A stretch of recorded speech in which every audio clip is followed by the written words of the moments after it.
Welcome, welcome! It's Mud Dog with the Texas Space Navy bringing you another Star Citizen video. And today's video is all about Crusader and all the points of interest, the moons, the space stations, etc. all around Crusader. So to start off with, Crusader is a low-mass gas giant that has breathable air in the upper altitudes, which was perfect for the ship manufacturer Crusader Industries to come in and occupy all the floating platforms and shipyards to build their massive ships like the Starliner, which is like a passenger space plane, more or less. They have a business hub in the upper atmosphere called Osiren, or Orison, I guess, is what it's called, and it's planned for 4.0, so it's not here yet. You can't explore Crusader itself, but you can explore this space station above it, which is Port Olisar. It's the very first space station that was in the game, and it's near and dear to a lot of people's hearts. It's located in the trade lanes above Crusader. It's got a beautiful, breathtaking view of the planet from above, and it acts as a gateway to Crusader Industries' vast planetary holdings and orbital shipyards. So Port Olisar is a good starting hub for new players and old players alike. There's a lot of things you can do from there. So definitely a pretty cool space station. I wonder if they're going to replace it, they're going to destroy it, they're going to keep it. We don't know at this point. That's kind of up in the air, but it'll be interesting to find out what happens in the future with Port Olisar. Crusader has 3 moons that are around it. You've got Selin, Yella, and Damar, and that's what we're going to explore next. So let's go to Selin. It was named after the youngest of 3 sons from a 25th century fairy tale.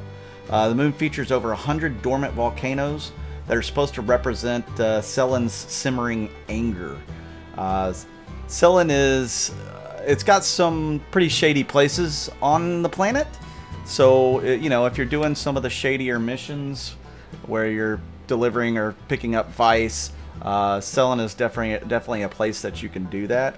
It also has some pretty good hydroponic farms there to trade some other goods. So it could be an interesting place to go to do some trading, whether above the books or below the books, so to speak. I think the planet looks really cool. As you can see, it does look like a typical moon, or what we would think of a typical moon, but look at this volcano that's right up here. I just kind of lucked into finding this thing, and there's supposed to be, well over 100 of these throughout the planet, but I mean, it's a pretty big moon. You don't just find these just, oh look, I found one. That's kind of what happened to me. So I could have parked down at the bottom of this volcano, but I didn't really see the point in doing that. I was just trying to give you a little flyby here. Now above Selin is a space station called Crusader. It's where you would go to hack down your crime stat if you want to do that. Up next we have Yella, and Yella is named after the oldest of 3 sons in A Gift for Baba, which is that 25th century fairy tale. The moon has a water ice crust, and it's said to represent Yella's cool and calculating mannerisms. It is a great place to mine as well. So if you want to bring your prospector here, it's a fantastic place to pick up some pretty good rocks. I mean, there's been times where I've found like 7-8 rocks just all bunched together that, some of them are quite good, like agricum or something along those lines. So it's a really good place to mine. It looks a little bit like Selin, but maybe not as jagged, or it seems like it's more, I guess, maybe older. Like it hasn't had the same kind of impacts or the same kind of violent history that Selin has had. I know that sounds funny, but that's the case. So yeah, Yella is a great place to mine. There's of course several places that you can land on the moon as well, and then around the moon there is a ring of rock. It's a pretty big ring. You can see it right here, and in that ring is hidden Grim Hex. Grim Hex is kind of like a free zone, if you want to call it that. Your outlaws can go here. Nobody thinks anything of it. Actually, it's kind of more of a pirate haven than anything else. A lot of pirates will go here because that's one of the few places that they can go land. Levski would be another one. We'll hit it in a different video. But yeah, this is a pirate haven. It's just tucked away in these asteroids. A bunch of asteroids strung together. Literally, they have them tethered together. Really neat. There are some secret entrances into Grim Hex. I don't think they've removed those. So very cool. You can check it out. You can mine these asteroids. There's a lot of different rocks that you'll find in the asteroid belt, as well as a couple of other things. You'll find some radio towers on a few of them. I guess you want to call them radio. They're signal towers of some kind. And then one of my favorite things that are tucked away in the asteroid belt is the infamous Big Benny Hinge. So if you don't know what Big Benny Hinge is, first I want you to find out what Big Benny's is. You can see a lot of the Big Benny's noodle machines at all the space stations that you can go to. They are a noodle manufacturer. They have it's like a vending machine. You know, it's almost like a drink box, only it's for noodles. So this little gem is tucked away in the asteroid belt around Yella, and it's really cool how they put this in the game. You can go and check it out. If you want me to, I can probably do a whole video on how to find this. There's a lot of different things out there that'll tell you that. Ooh, this poor guy had an accident trying to deliver these boxes. He didn't quite get to finish his artistic Benny Hinge, but it's pretty well done. He's got some stuff painted out over the Big Bennies, Big Business. Looks like there's a gravity and power generator over here of some kind, because that pad, that cement pad or metal pad there is got gravity. And once you get off of it, you'll float away. As you'll see, I'll walk over here and float up. There you go. You can kind of get a bird's eye view a little bit. And then this is again in the middle of Benny Hinge. If you don't know what it's copied after Stonehenge over in England. I don't know. I guess they just had a little bit of fun putting these props out here, but it's really cool. I hope they add a story, like a in-lore story behind this. Like this guy's stealing these machines because he hates Big Bennies, or as you see, he thinks it's big business. It's a credit-grabbing monstrosity or something. So this guy's obviously against corporate Big Bennies. So it's kind of funny. Really awesome little Easter egg here. That won't be the last one I show you. These moons around Crusader, since they were the first ones that you could explore, are all full of different fun little Easter eggs. So this last one is Damar, and it's named after the second of the three siblings in A Gift for Baba, and it is the largest of the moons, and it has a slightly eccentric orbit that's said to represent Damar's ease at getting lost in the story. As you can see, it's a desert planet. It does have atmosphere unlike the previous two, but I don't think it's very breathable. I can't remember, but I think the last time I took a helmet off, which was shortly after this was put in the game, my guy started suffocating. So somebody else can try that out and let us know down in the comments.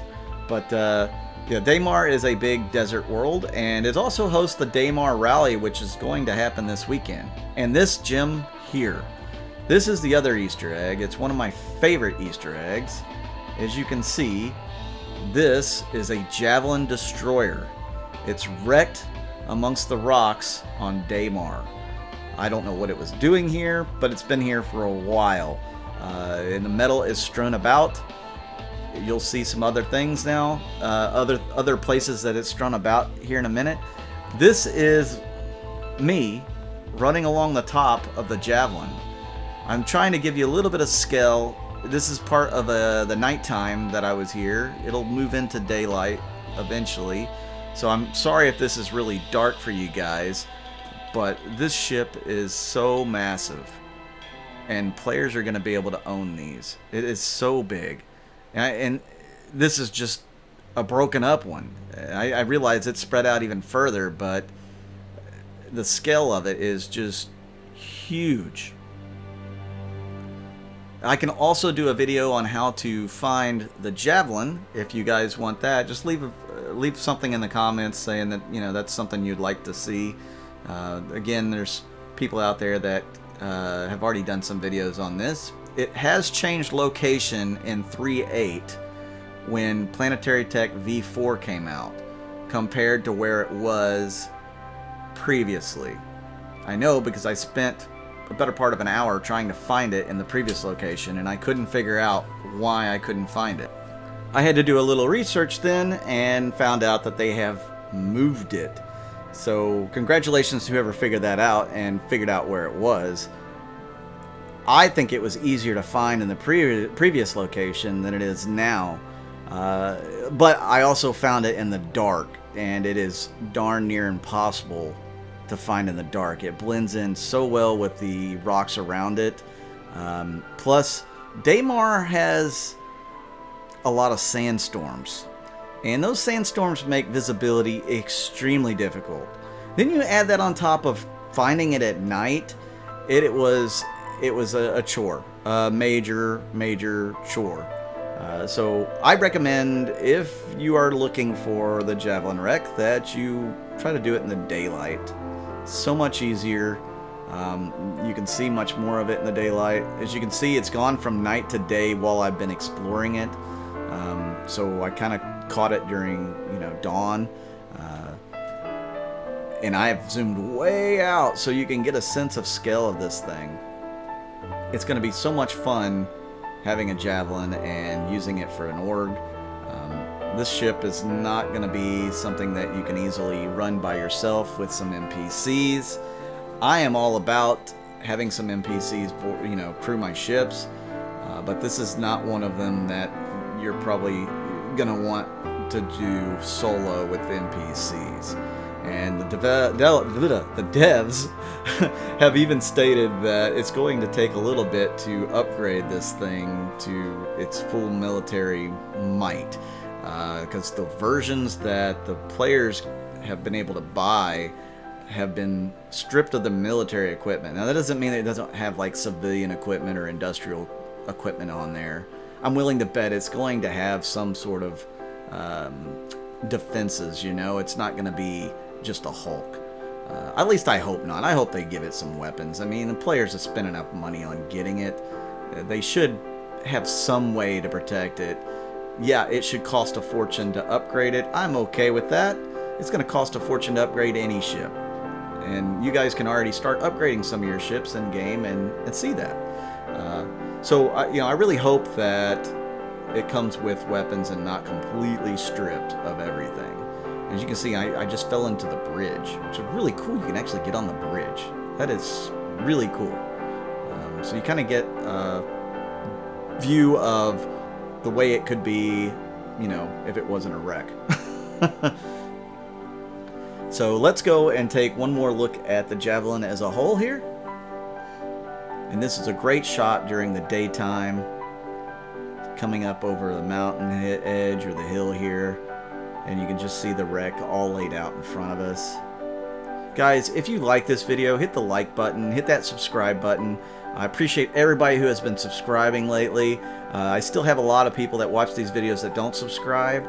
Please hit that subscribe button, hit that notification bell to let you know when I have more videos come out. That leads us into this last stop on this little tour around Crusader. And then this is Covalex Station, which Covalex had some sort of mishap that destroyed the station. So you guys can take a look at this.